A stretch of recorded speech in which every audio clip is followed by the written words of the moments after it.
Hello friends, ഇന്ന് ഞാൻ വന്നിരിക്കുന്നത് പെരുമാതുറ ഹാർബറിലേക്ക് പോയ വിശേഷങ്ങളുമായിട്ടാണ്. സമയം കിട്ടുമെങ്കിൽ നമ്മൾ തീർച്ചയായിട്ടും ഹാർബറിൽ തന്നെ പോയി മീൻ മേടിക്കണം. കഴിയുമെങ്കിൽ ഒരു 8 മണിക്ക് മുന്നേ അവിടെ എത്തത്തക്ക രീതിയിൽ വേണം പോകാൻ. അപ്പോഴേക്കും വള്ളങ്ങൾ ഒരുവിധം വന്നു കഴിഞ്ഞിട്ടുണ്ടാവും. അപ്പോഴായിരിക്കും നമുക്ക് നല്ല വിലയ്ക്ക് കിട്ടുന്നത് മീൻ. 2-3 പേര് ചേർന്ന് പോകുന്നതായിരിക്കും കൂടുതൽ ലാഭകരം. കാരണം അവിടെ ലേലത്തിലായിരിക്കും കൂടുതലും മീൻ വിൽക്കുന്നത്. അപ്പോൾ നമുക്ക് ഇത്തിരി വില കൂടിയാലും ഷെയർ ഇട്ട് മേടിക്കുമ്പോൾ അത്ര ഒരു ഭാരം തോന്നത്തില്ല. 2-3 പേര് വിളിക്കുന്നത് കണ്ട് മനസ്സിലാക്കിയിട്ട് വേണം നമ്മൾ ലേലത്തിൽ പങ്കെടുക്കാൻ.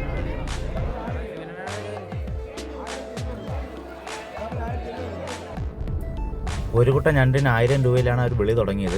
എന്തായാലും 1600 രൂപയിൽ ലേലം ഉറപ്പിച്ചു. ഒരു കുട്ട ഞണ്ടിന് ആവറേജ് എത്ര രൂപ ആകുമെന്ന് മനസ്സിലാക്കി അടുത്ത ലേലത്തിൽ ഞങ്ങൾ പങ്കെടുത്ത് 1450 രൂപയ്ക്ക് നമ്മൾ ലേലം ഉറപ്പിച്ചു. ചന്തയിൽ പോയിട്ടുണ്ടെങ്കിൽ നമുക്കിത് കിട്ടുക 10 ഞണ്ടിനായിരിക്കും 200 രൂപ കൊടുക്കേണ്ടി വരിക.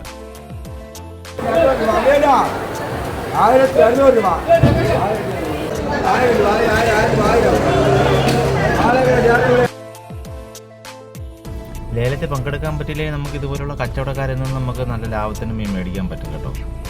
ഇതെല്ലാം ഓൾറെഡി വിറ്റ് പോയതാണ്. അവർ വണ്ടിക്ക് വേണ്ടി വെയിറ്റ് ചെയ്യുകയാണ്. ഐസിട്ട് പെട്ടിയിലാക്കി വെച്ചേക്കുകയാണ്. നല്ല ഫ്രഷ് സാധനം വില കുറച്ച് മേടിക്കാൻ പറ്റുക എന്ന് പറയുന്നത് തന്നെ ഒരു വലിയ കാര്യമായിരുന്നു. അങ്ങനെ ഞണ്ട് വീട്ടിൽ കൊണ്ടുവന്ന് നല്ല വൃത്തിയായിട്ട് കഴുകി അന്നത്തെ ദിവസം എന്തായാലും ഞണ്ട് തോരനായിരിക്കുമല്ലോ, അത് ഉറപ്പല്ലേ. അപ്പോൾ അന്ന് നമുക്കും ഞണ്ട് തോരൻ തന്നെയായിരുന്നു.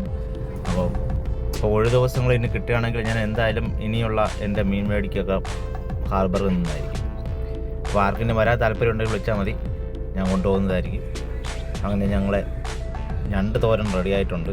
ഇഷ്ടപ്പെട്ടെങ്കിൽ ലൈക്ക് ചെയ്യുക, കമൻറ്റ് ചെയ്യുക.